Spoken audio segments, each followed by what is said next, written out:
Okay, so I went to Speaker's Corner today. What I saw was, I see Hatun with a Quran. It's got a couple of holes in it, and one hole's got a little sort of a little toy mouse in it. And she's kind of got this kind of smirky look, and she's playing with the mouse and laughing. And it was actually quite evident that what Hatun was doing was, and there was a team of them doing it, is there'll be someone in the crowd who gets triggered. So there was a young Muslim brother that was getting very angry. And so what they'll do is they'll take the camera and march over and get straight into their face, laugh and show them this Quran.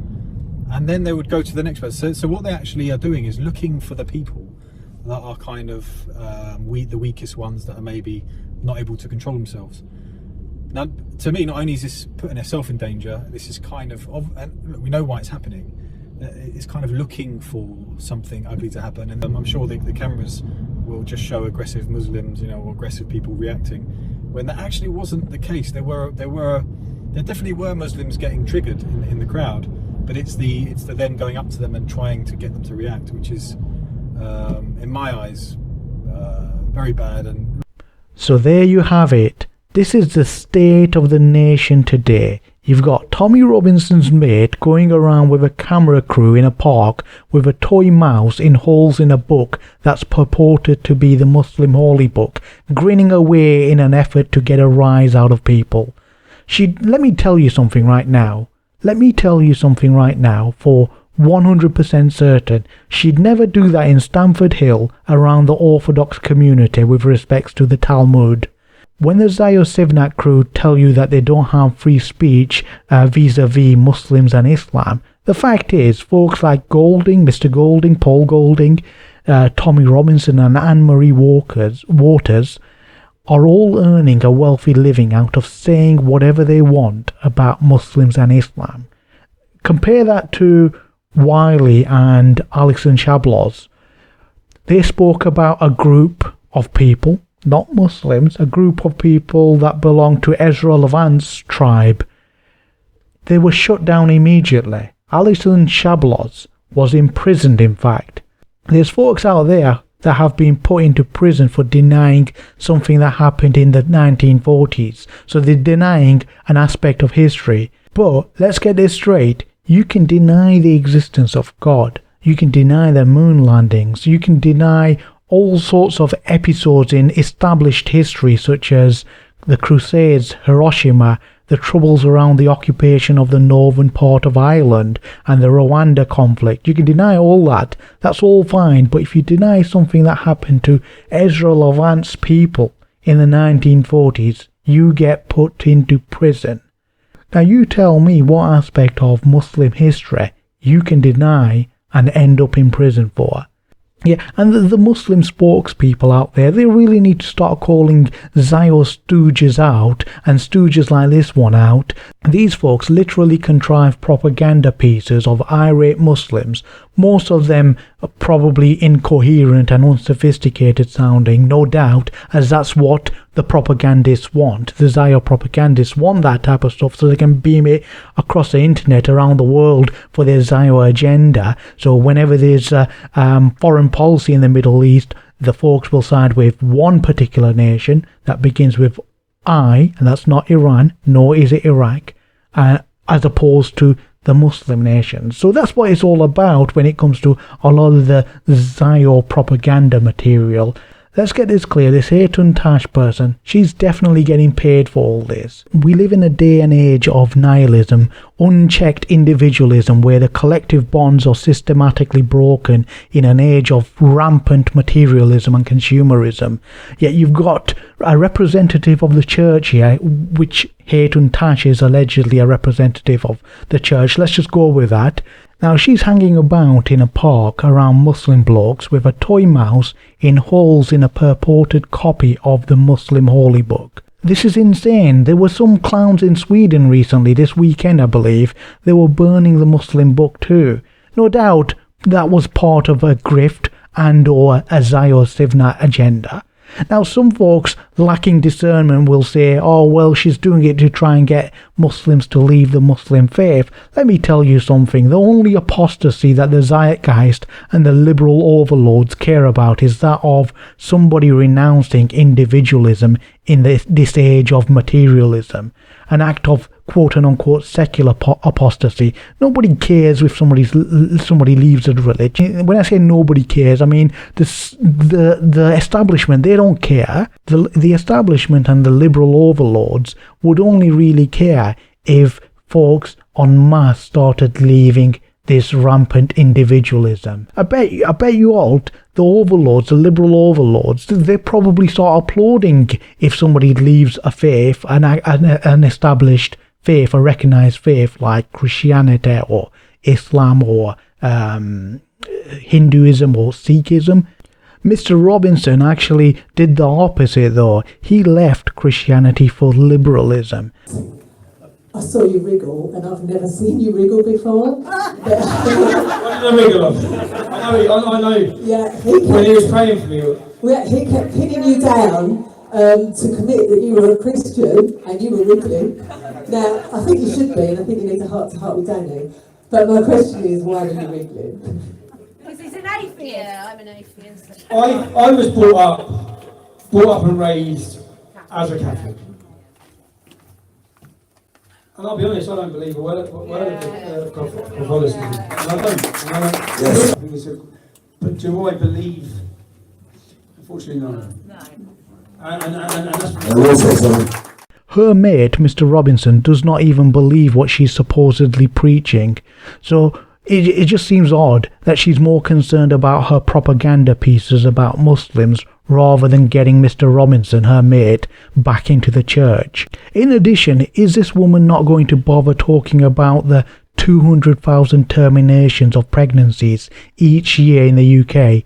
And what of the fact that Bill and Bob can walk into any church across the land and demand a priest conducts a marriage for them?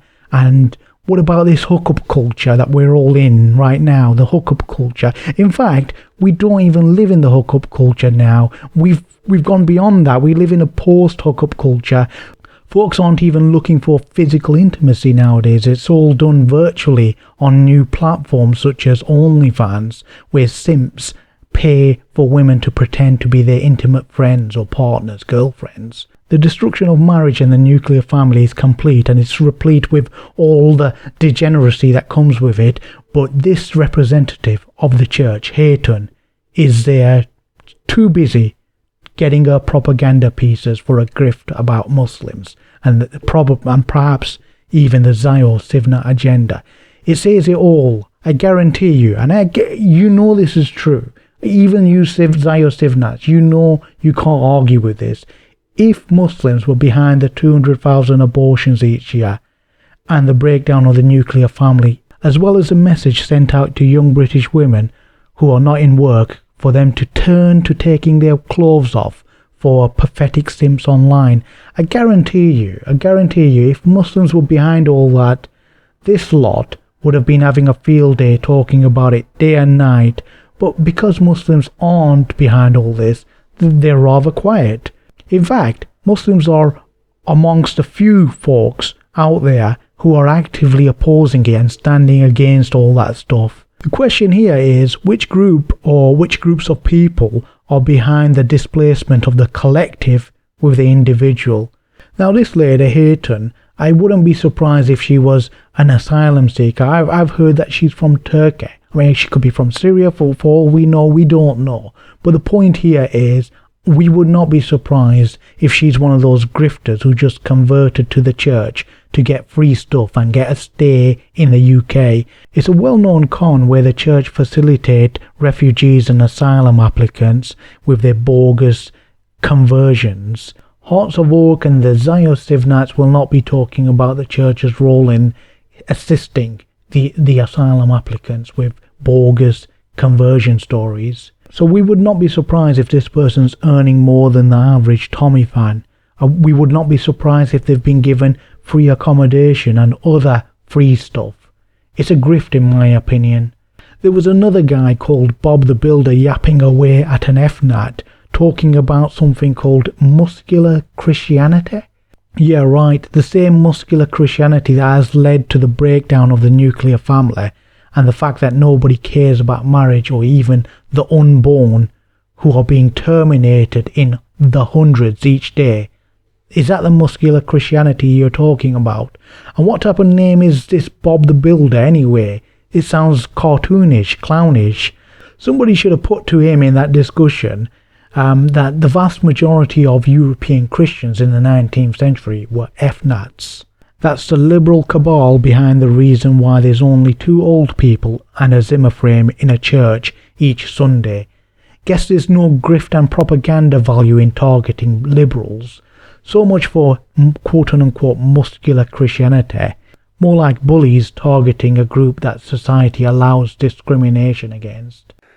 Do you think that people should be allowed to criticise any religion or ideology? Totally. Not just criticise it, mock it if they want. In fact, you are allowed to, just not Islam.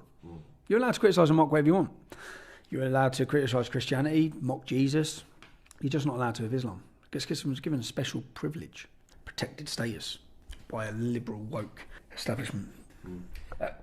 I drive a Bentley. I go missing for 2 days sometimes.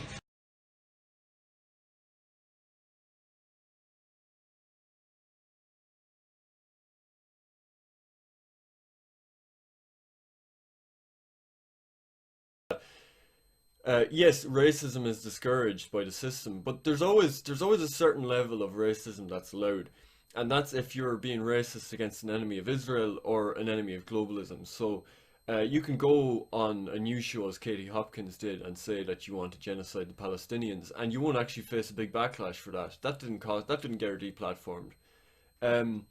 You can go and talk about glassing Iran or something, or bombing Persia, bombing Tehran. And, you know, you'll get invited on major news programs. You get invited on Fox News to put that talking point out there. Or, you know, you can be Ben Shapiro and talk about peaceful ethnic cleansing of Palestinians. And that won't affect your reputation. Clip, Tommy Robinson. So a few days ago, I said, I'm not going to be going to England. And I told you guys, I'm like, I'm not going to tell you why. Because, you know, Tommy was worried because of my reputation, you know, because I am me, that he was worried about offending the media and PC and all that. So the reason I didn't tell people is because I thought it would make him look bad and I didn't want to lie. I wasn't going to say I chose not to go when I didn't choose not to go. He was worried about, I mean, I'm pretty obvious. It's, you know, my takedowns of Jews. You're allowed to criticise and mock whatever you want. Pretty obvious. It's, you know, my takedowns of Jews.